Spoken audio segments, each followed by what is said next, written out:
Hello and welcome to this video in our series on ARM assembly language programming.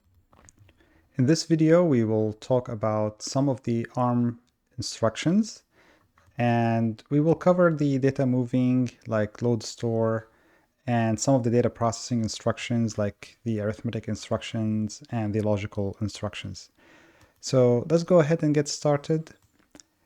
In a previous video, we were talking about directives, and we said that there is the data and the text directives. So I'm going to start with that. And what I'm going to do here is I'm going to just have some variables. So we can load these variables to our registers and do a few things with them. So I'll go here and maybe I will have a message, for example. And this is going to be a type of an ASCII, or I'm going to use the ASCII Z, and this will say hello ARM. And then I'm going to have maybe a variable for an integer or a few of integers. Maybe I'll have X. It's a type of word, and I'm going to assign a few values to that, and maybe we'll do 30, 10, and 5. And then down here, I'm going to end this with the end directive. And I'm going to do we'll start with the data moving instructions. And you remember we used the move instruction previously to move some data into a register. For example, move R0 #4 will move the value 4 into the register R0. And you can do a few other things with this. You can also move hex values into these registers. For example, you can move the hex value of 14 into R1. This will move the value of 14 hex into R1. You can also do actually binary. So you can do 0B, for example. And this will move the value 10 or 1010 binary into R2. And always precede those instructions or these data values with the hashtag so that you're indicating that you're moving an immediate value into these registers. You can also move data between registers. So for example, you can do move or MOV R3, R2. This will take the value from R2 and assign it into R3. It will basically copy the value from R2 into R3.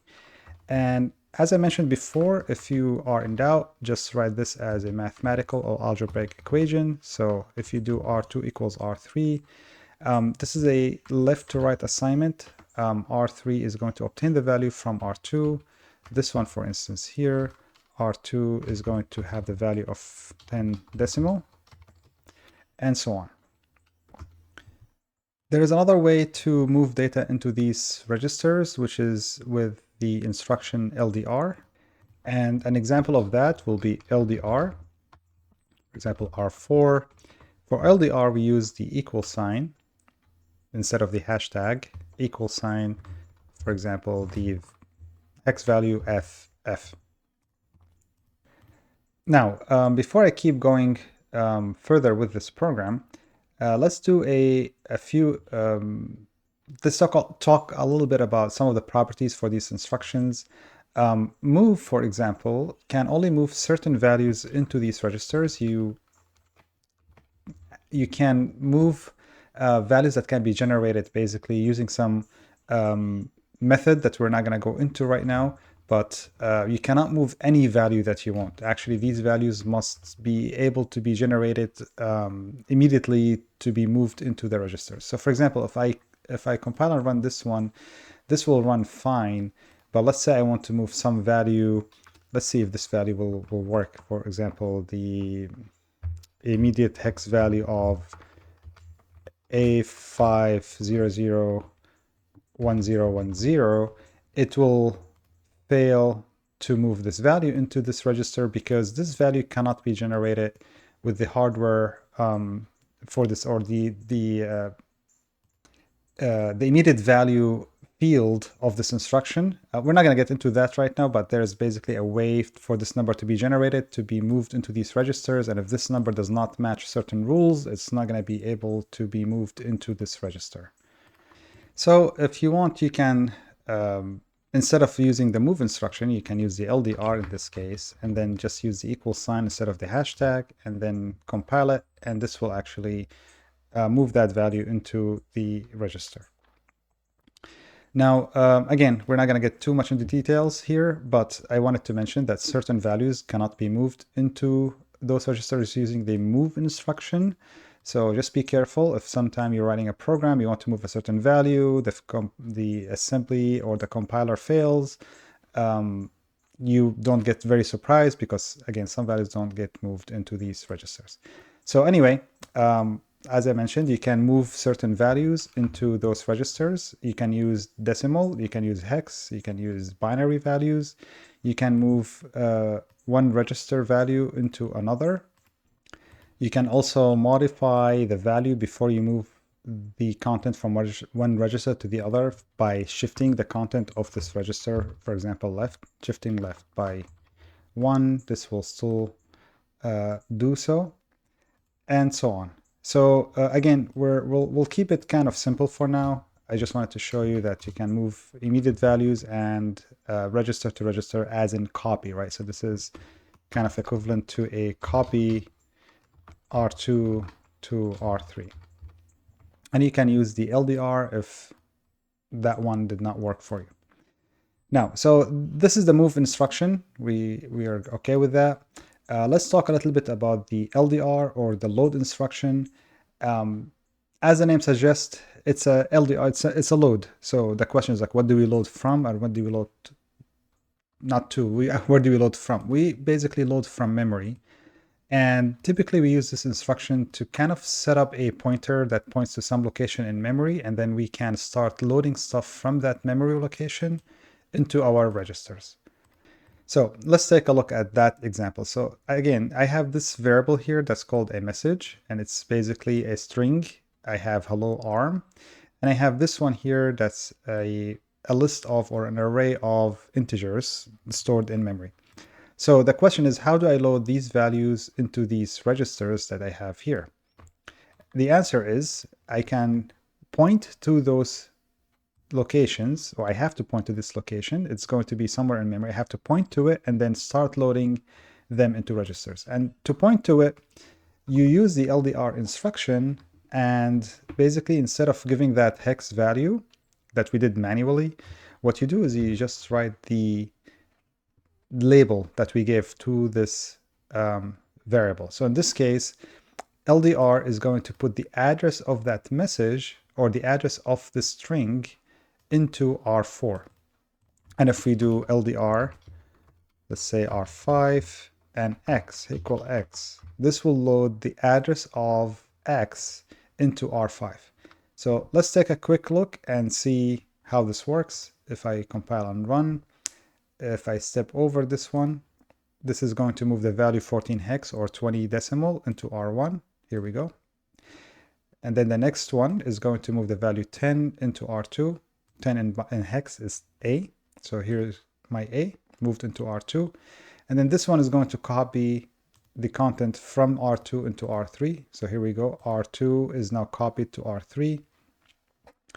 And then the next one is going to move the address of my message into to move the address of message into R4. So if I go back to memory to double check, I see 20 here. So let's double check. This is address 20 right here. By the way, the environment automatically highlights the content when I click on the address. So I'm not referring to the content, I'm referring to the address right now. So this is address 20. And as you see, the first character in that location, or the first value of that is stored in that location, is the H and then followed by ELL. These are my 4 characters stored in that location using 4 bytes, which is a word. Anyway, they start at address 20. And then the next one, the next instruction is going to move the address of X into R5.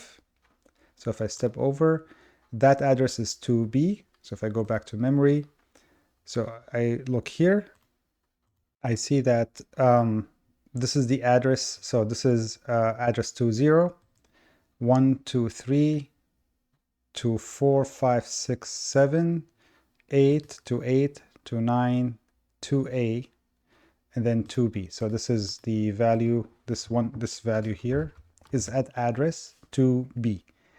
And then after 4 bytes, I have my value 10. This is the second value that I stored, right? So this was 10. This is the second value. And then the third one will be 5, or it should be 5. So this is the second value 10, and this is the second value 5.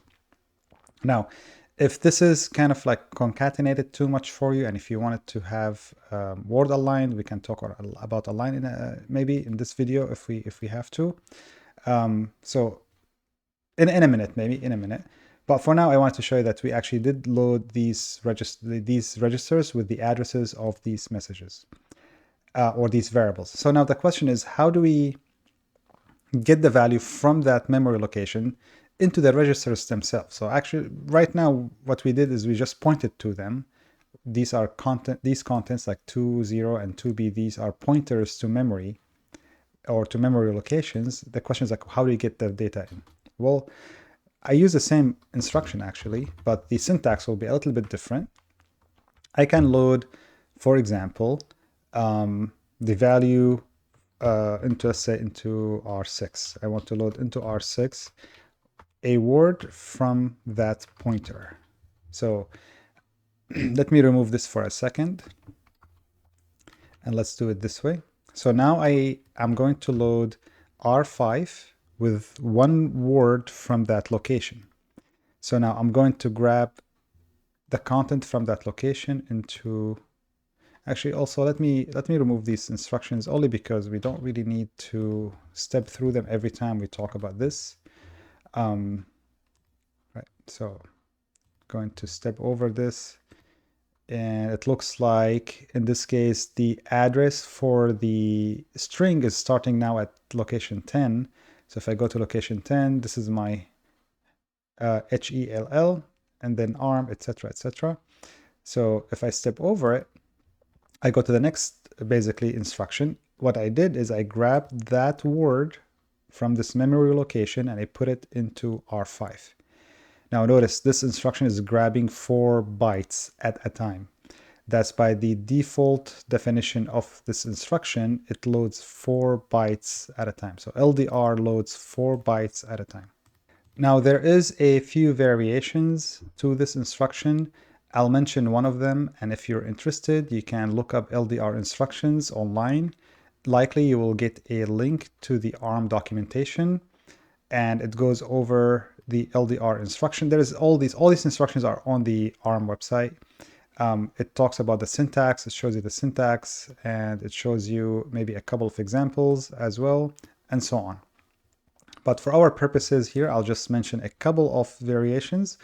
One of them is the LDR B. Okay, so now I'm loading from that location into R5, and I am loading 1 byte only. When I append the B to the LDR, I load only 1 byte. So let's try it. Now, again, I'm pointing to that address to the address of the string. And then now if I use the next instruction or execute the next instruction, I get 48 hex. 48 hex, sorry, excuse me, is the first character in hello, right? It's basically the value of capital H, which is stored at that location. Okay, great. So now what do I do next? Let's say I want to grab the next character. So instead of grabbing the H, I want to grab the E. I want the next character. So what do? I need to increment the pointer so it points to the next location in memory. There is a way to do this by adding. So use the instruction add. I'm going to add 1 to my register R4. Now R4 is going to point to the next memory location, right? And I mentioned before, also you can remember the full notation for this instruction actually is R4, R4, #1. This means R4 equals to R4 plus 1. Okay. Now the pointer is pointing to the next location, and if I repeat this instruction, I'm going to grab the letter or the value of the letter E from that location. Let's try it. So the location, so the instruction the address of that is in address 18. And then I loaded the first one, which is 48. The value from that address is 48. Okay. And then the next one is 65. So if you noticed, let me redo it again. Actually, let's reload this. Let me go back here to. I'm not going to see changes in, actually in these because they're already loaded with those values. So, all right. So again, I'm pointing to this memory location. I loaded the value of that variable into R4, which is at address 18. So if I double check again, I go to address 18. This is 101418. So it's pointing to this location, 18 hex. Not this 18. Don't worry about this 18. I'm talking about the address here, right? So this is the address. This is address 0, 1, 2, 3, 4, 5, 6, 7. This is address 818. So it's pointing to this capital H. I grab that value from that location. Then I increment the pointer. It went from 18 to 19. And then I'm going to grab the next character from there. Now I have E in that address. Okay, cool. So is there any caveat or is there any questions that I need to be worried about, or any probably tips I can give you? Yeah, I can show you a few things as well. Let me remove those. I'm gonna clean up this a little bit. Remember that this message is this label message is followed by the ASCII Z directive, which means that these values are stored in memory as 1 byte values. So each of these values is 1 byte at a time. And that's why I had to use the LDRB to get the next value of those in memory, right? But if you're using a word directive, you should be careful. So if this variable that you're referring to, or the label in this case, is followed by the .word directive, now when you're loading and storing to memory, you have to be careful. You have to use the LDR, not the LDRB, simply because if you use the LDRB and these values actually do occupy more than 1 byte, you're going to truncate the values that you're loading into the register. So let me show you an example. So let's say I don't have, again, I'm going to remove, actually, maybe I can do it this way. So instead of using binary, I'm going to use hex to show you what that means. Let's say this is FF00 A, B, C, D. That's the first value. And next one is C, E. The next one is CF. These are just values I'm loading into memory, but each of these values is occupying 4 bytes. And I wanted to make sure that they actually do show up as 4 bytes in my memory. I'm going to use an align directive here just so that we can, don't worry about the align for now. This directive makes the follow values starting at an address as a multiple of 4. So we can see it nicely in memory. And I'm going to let's write this one more time. I'm going to refer to X here, and I'm going to load a byte into R1 from that location. And I'll show you what happens if you do it this way. You might make a mistake or run into a problem that you may not know why that problem is actually there. Okay, so first of all, my first value that I'm declaring is the FF00 ABCD. So this is my first value, FF00 ABCE. So if and this value is stored at address 20. Oh, actually, no, sorry, what did I say? The first value I'm storing is ABCD. ABCD, this one right here. FF00 ABCD, and this is stored at location 1C, right? And the next instruction is going to load only 1 byte from that location. So if you're loading a large value but using a byte, and your value is actually an integer, essentially, and it's occupying 4 bytes, you're truncating the value and you're only loading 1 byte. So you have to be careful. If you want to load the entire value, you have to use LDR itself, not LDRB. So now if I do it this way, now I have the entire value loaded into my R1 register. And because this value is a word, if I want to grab the next word, obviously I have to add, instead of 1 to my pointer, I have to add it 4 into my load. I have to add 4 instead of 1, right? So this is R0, R0, hashtag 4. Now I'm going to point to the next value and I grab it from that register into R1. If I, oops, no, I did not want to do continue. I wanted to, anyway, this is the second value into the register. Let's restart this one. I need to step over. So the address of the X is 24. I load the first word, which is FF00ABCD, which is this value. And then the next one is, next instruction is going to add 4 to the pointer. My pointer went from 24 hex to 28. And then I'm grabbing the next value, which is this one, into my R1. So you have to be careful with those kind of like when you write code, if you're looking to load and store bytes or words, then you have to match the type of variables that you have declared in your data section. There is a lot more to talk about in terms of how to increment the pointer. Do you do post increment, pre-increment? Actually, you can also do something like this.